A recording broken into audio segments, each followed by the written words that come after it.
So we're going to kick off with more open mic poets to begin with, and then the wonderful Max Fisher will close our afternoon. So I'd like to start by welcoming. You all right? No, okay, go on. No, thank you, Pete.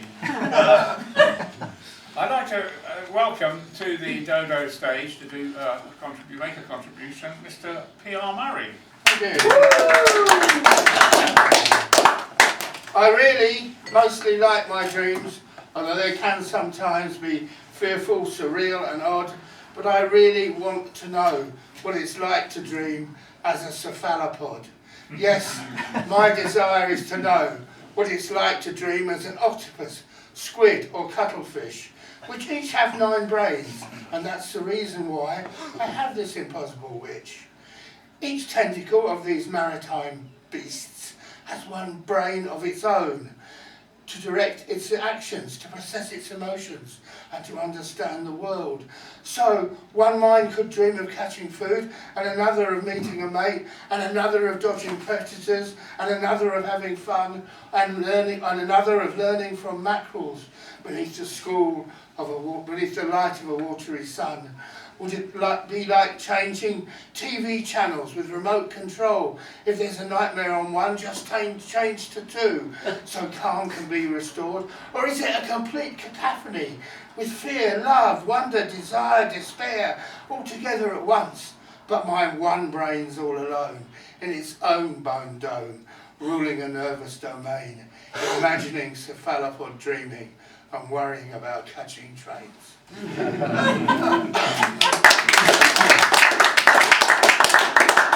Okay, and the second one is the birds of London.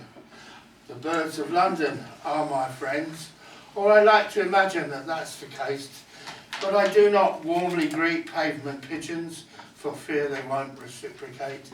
Yet when I proceed ant-like along the floors of cold canyon streets, a single seagull riding the wind can lift my heart with its white wings.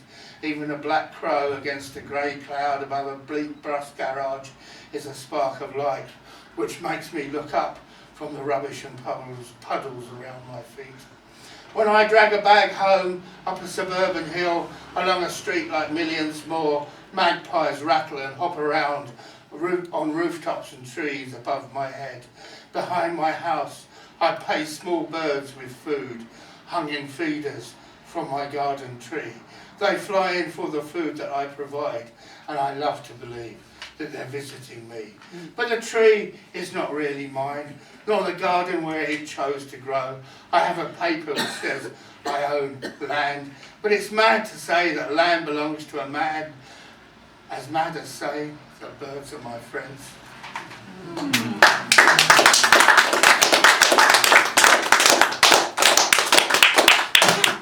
Thank you, PR. And next open mic poet, please welcome Steve White.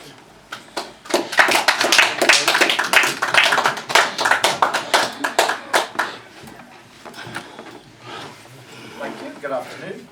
2 poems by my late wife, and Trevor has pointed out that it's St David's Day on Sunday, so the first poem is appropriate. It's called My Welsh Cousin. I loved my Welsh cousin.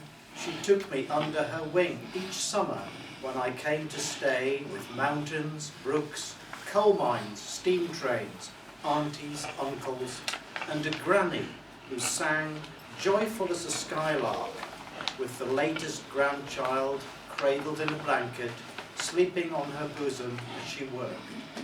I loved my Welsh cousin, but she made me blush, flaunting me like a trophy, telling her friends I was from London and watching for their reactions.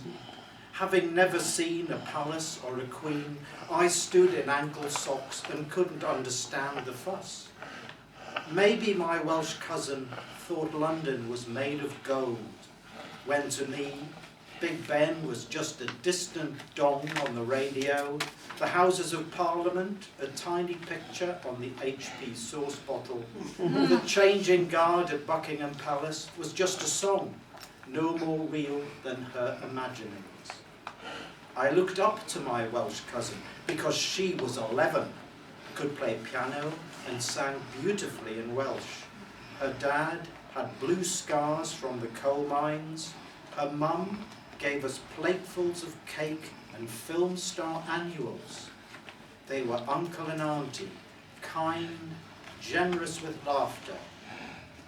My Welsh cousin saw gold dust where I walked, though coal dust set its grey print in the spaces on my sandals. I felt I had to tell her I lived in a town north of London, Watford, with no castles or palaces, but she didn't flinch, as that was near enough for her to go on dreaming.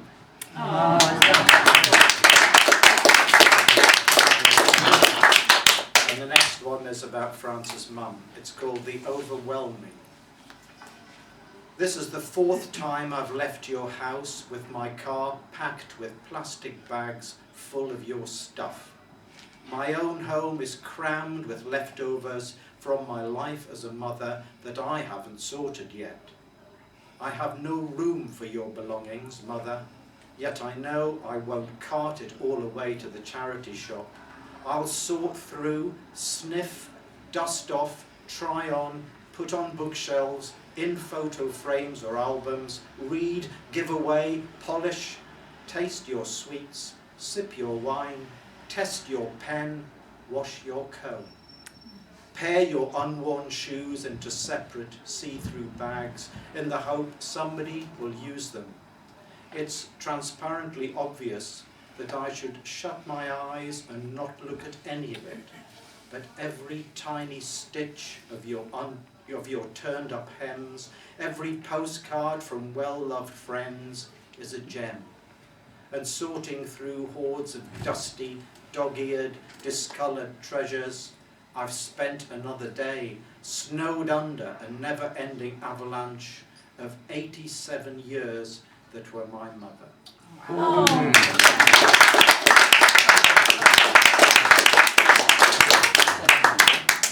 Steve White reading the wonderful poet of many times DODO featured reader, Frances White.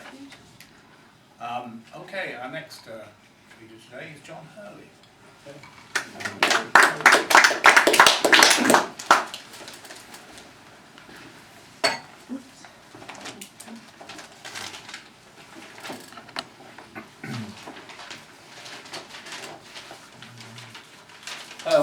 When you get older, you spend a lot of time thinking about death. So I want to cheer you all up a little bit.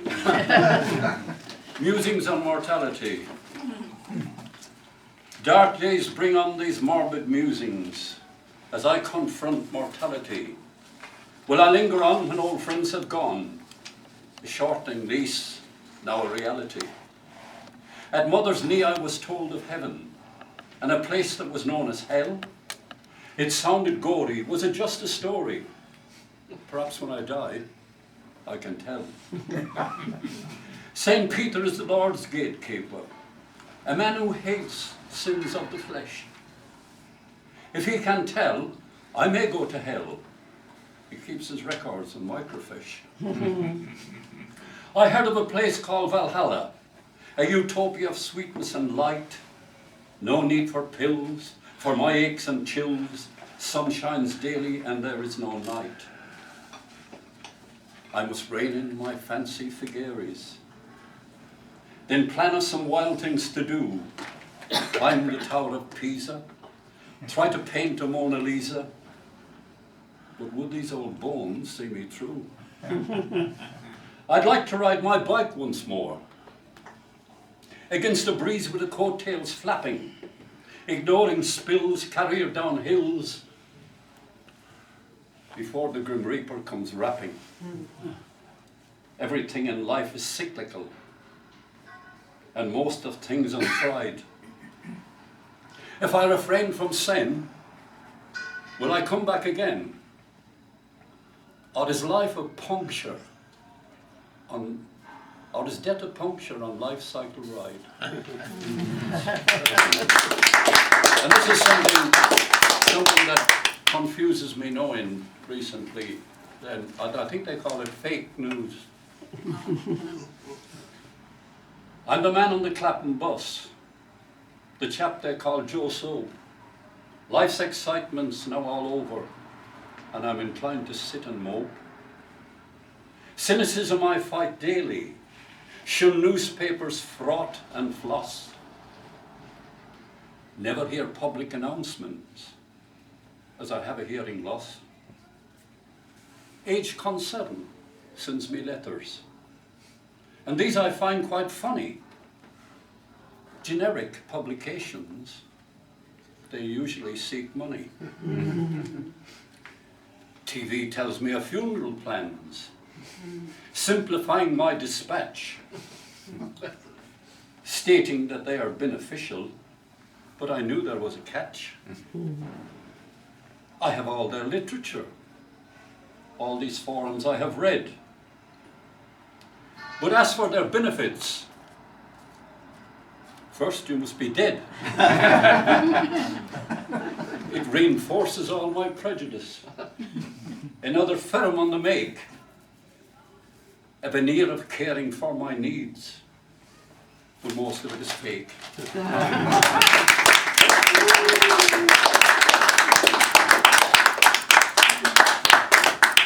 you very much, John.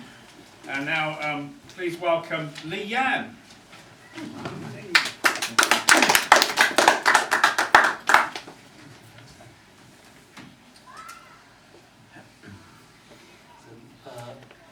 What I'm going to read is very much like a diary. It's called Wuhan Lockdown. Kitchen Goddess Day, 23rd January. I wake up, my city locks down. Don't know what to do.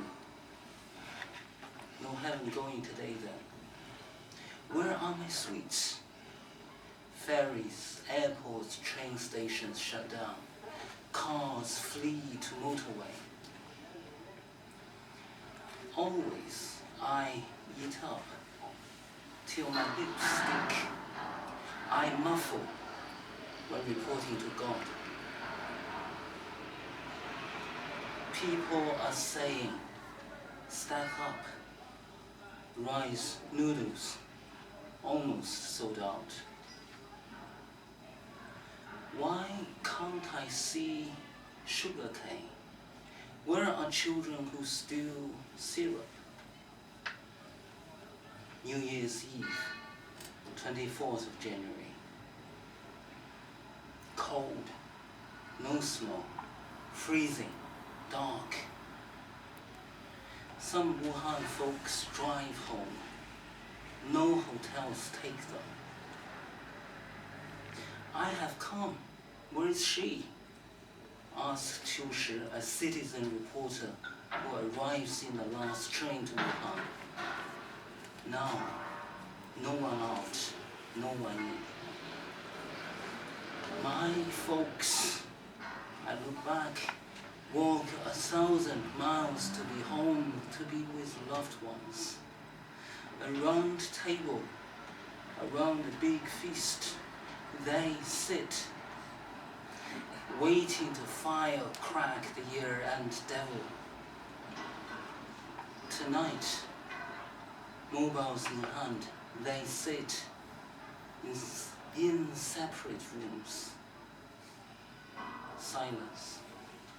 I eat alone. At midnight, no sweets, but I have time to think how to survive. Valentines Day, 8th of February. Balcony, tall building, a basin is banging. Out cries a woman for her sick mother, as there is no bed in the hospital. Save life, I can't do it. Hurry up, I'm hopeless. Who can help me? Lanterns stay quiet, ghosts wait. Lovers make rice balls and die on screen.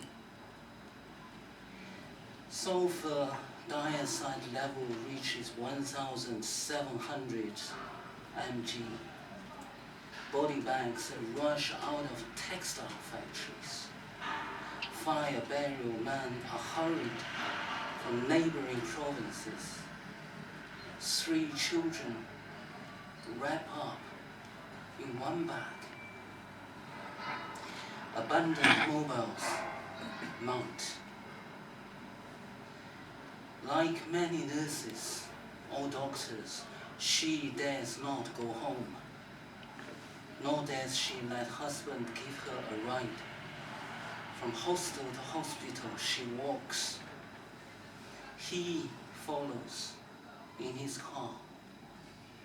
Headlights shed light upon her dark road ahead. Catch wall climbers, disrupt VPN, cancel WeChat's account for life. A street ban through Wuhan. My lips are sealed.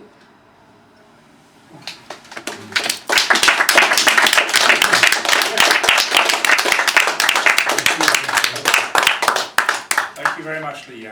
And now I want to introduce a poet who hasn't read at one of these readings before, I think. I'd like to welcome Nicola Baker.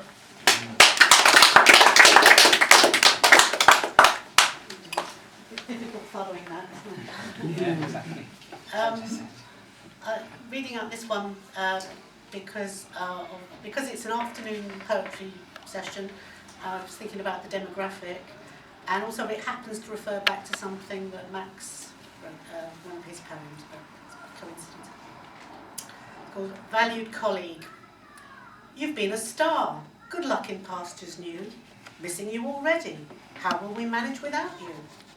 The card is replete with such platitudes as we express our deep-felt gratitude for the accounts guy, the HR lady, or the stalwart who's been there since forever. The give token is duly presented, and the big cheese says a few words. I'd like to say a few words. We laugh and applaud awkwardly, thankful then to retreat behind our screens. But within a week he'll be history, his email address deleted, his efforts redacted, only his name lingering on the laminated first aider list, pinned up at the T-point until it's updated. No malice meant, it's nothing personal. Like an amoeba, the organisation reforms itself, instinctively filling in the momentary gap inside as it drifts this way and that on the regardless tide.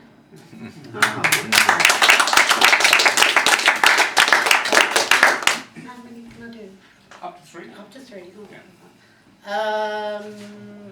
Can I try this one?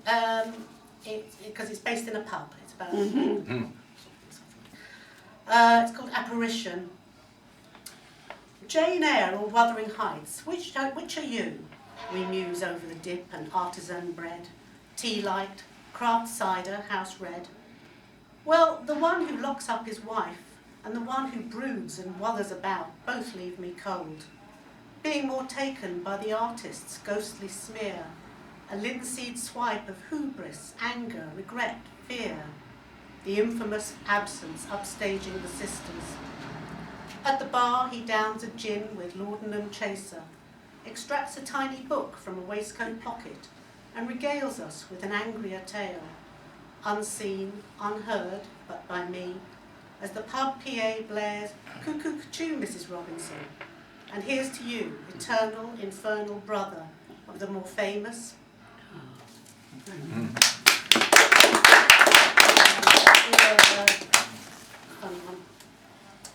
Doing the honours. Thank you for your application to be a Knight of the Realm. We had a large number of candidates, all of whom were of a very high calibre. I regret to say that on this occasion you were not selected for the sword, the little stool, and the photo op outside Buck House. We found, however, much to admire in your supporting statement, and should you wish to reapply, we recommend you give a few more quid to your favoured political party, a few more hours to your favoured on-trend charity, and use a little more discretion when seeking favours from ladies of the night.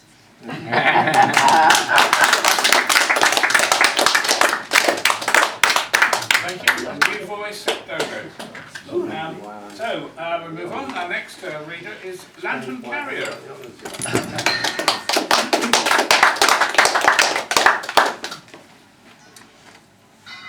Hush, sweet melody, stay hold thy tongue, for this receptive love knows more than 1,000 ways to listen. Each night's flicker has struggled against 1,000 winds, but now its flame burns brightly, more than enough to see thy face. The old mind is gone, even if it took 1,000,000 sparkles to align with shooting stars. My heart's pangs has filled 1,000 chalices with teardrops, only to kiss the scent of thy cute cheeks. Hush, sweet melody, for the songbird symphony is now a ceaseless rhapsody in my core.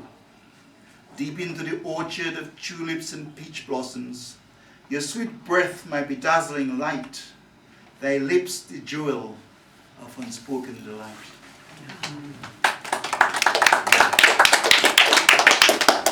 Tapestry of love. Overhanging the lake, a canopy of pink peonies hang. Small dinghies soak their gleam amidst the serene waters. Snow-white clouds augment an opalescent sky, invoking the exquisite ambience of the surroundings. Light shimmers across the lake as a boatman rows ferrying tourists across on this pleasant scenery of sweet memories. Violas haunt my soul with their magic as your beauty cluster among the flowers. Love cascading today like rose blossoms, echoing sweetness in my soul. Narcissus blends with tulips, spreading the delicate wings, while iris dance to the melody of nymphs, playing the celestial lutes, enchantingly mesmerizing, creating a tapestry of love.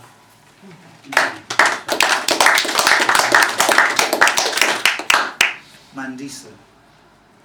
There's just something about her persona, that je ne sais quoi, that makes me take note. Is it her charming ebony smile, tugging at the light of heaven? Or that silky eloquence flowing from a rapport with beauty? Camellias caress the seasonal spring, holding court with a compelling presence, bedecked in the robes of enchantment. So too I'm now entranced by Mandisa's bearing, her brown, neatly tied boots, a floral skirt and sleeveless satin blouse, tied elegantly at waistline. She articulates impeccably, content delivered rhythmically, love's music oozing from her lips, a goddess of purity and sweetness, wooing the audience with charisma, as if feeding off the rays of moonlight. Words. I watch her sing, using the language of daffodils, cascading fragrances of sound in silence. Resonating in hearts, they reach out to the radiant light, shimmering sunbeams, to those hungry for her gems. My soul weeps with joy, walking on dawns, dancing with the melody of tomorrows.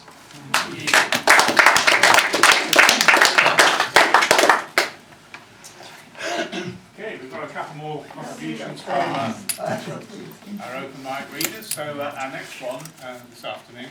Sorry. It's okay.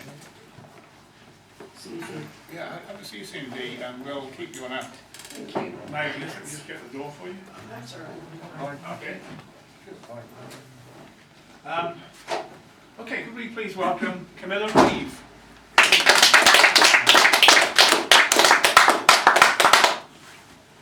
A few years ago, I published this. It's called Raft of Puffins, and it really should be a love song for the birds because it's all about the birds I found on Skomer. And so the first poem is called Jenny Wren. There was a corner where you could sit on a bench. As a volunteer, I didn't spend a lot of time sitting, but when I did sit down, there was a nice bit of wall around me and the wind didn't cut so closely.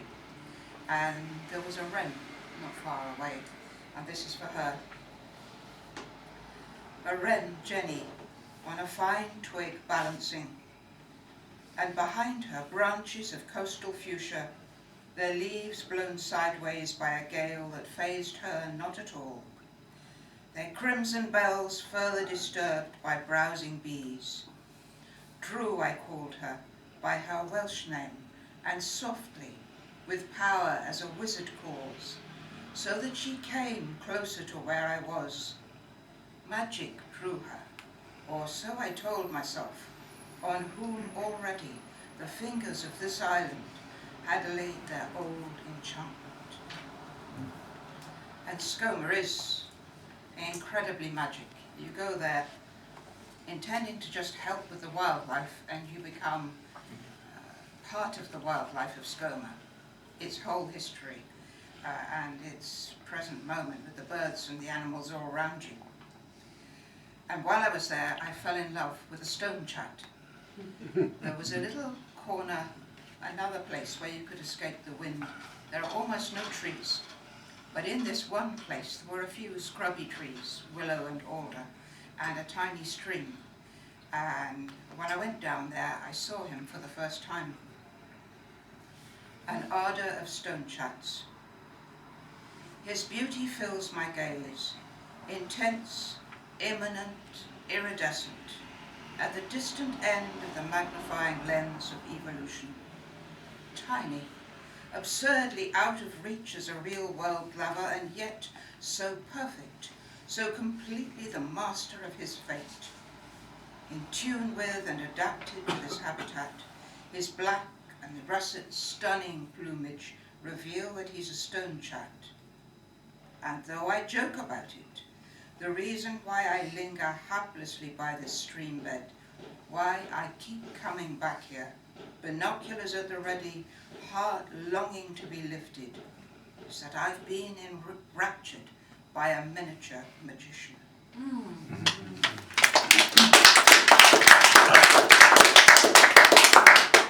The last poem is called A Moment Together, and Skomer is a tiny island. You can walk around it in a few hours, and this was one of my favourite walks up the west coast. A moment together. As I walked up from Skomer Head to North Coast Garlandstone, the sun was slowly setting. Gulls perched on every nub of rock, and rabbits paused between the hillocks, all of them gazing sunwards as if in worship. For once the air was still. Each strand of fur and feather caught the glow, and lengthened shadows stretched out motionless. I looked my fill on gull and rabbit as they beheld the sun. Within them, my mind, their images live on. In moated island memories, I see them still.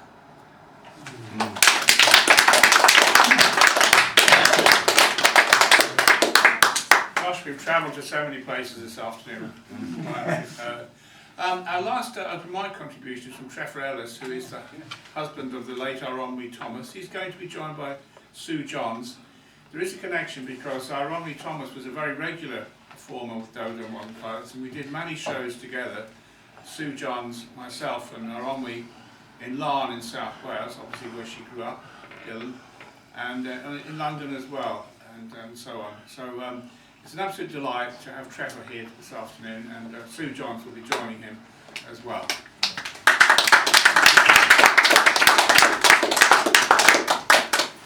As there's an authority on haiku or Zen poetry, I thought I'd just read this little quick one. Tiger. The world is merely phenomena for me to grab my claws on.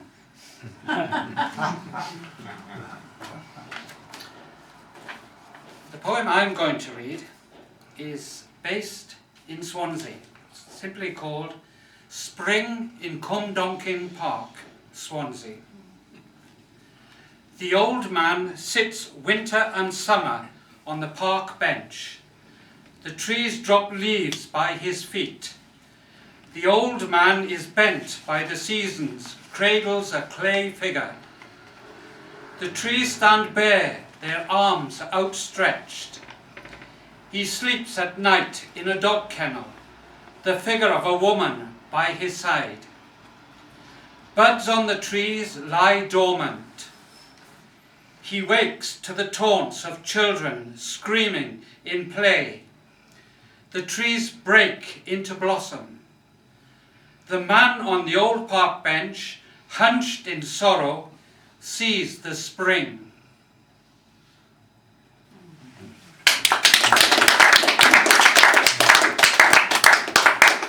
The poem that I'm chuffed to bits that Sue is going to read is simply called Later Than Larn. But I think you've been told that on Sunday it's St. David's Day and I'll be singing my heart out, as my wife used to say. But next Wednesday, March the 3rd, sorry, next Tuesday, I get my days right, next Tuesday, March the 3rd, my wife was born in 1943. So I think, you know, later than Larn, her ashes are in Larn, and this means a lot. So having Sue to read it is just a chat. And remembering the DODO days, oh my gosh.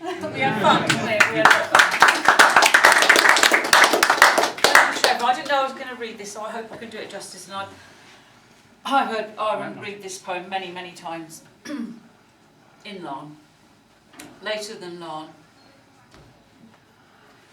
Herons, mussel pools, gulls and pipers encircle our house on stilts. Hyamon, beaks and palavers of birds. Cormorants scud and gulls glide in my memory.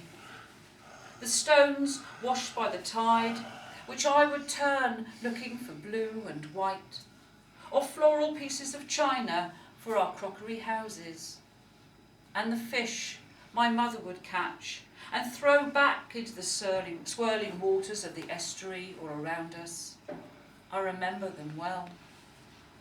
And high tide covering our back garden, through a hole in the stone wall which embraced our home.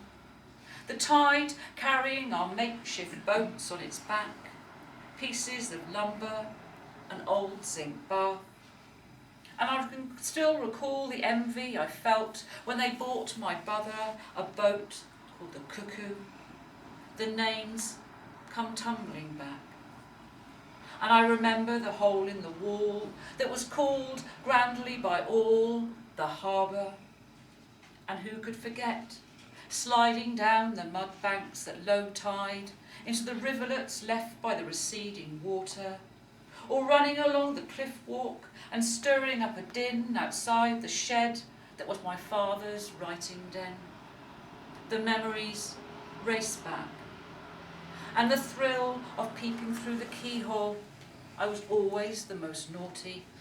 To see my father writing his poems about gulls, hills and cormorants on estuaries, which he saw through the wide vista window as he sat, bent, writing in crabbed letters, pressing against the hard surface of the kitchen table that was his desk. We were poor those days, though I can't remember being poor in Larn. In those balmy, never-to-forgotten days, green and golden, herons, gulls and pipers still encircle our house on stilts, and the cormorants still scud and glide in my memory.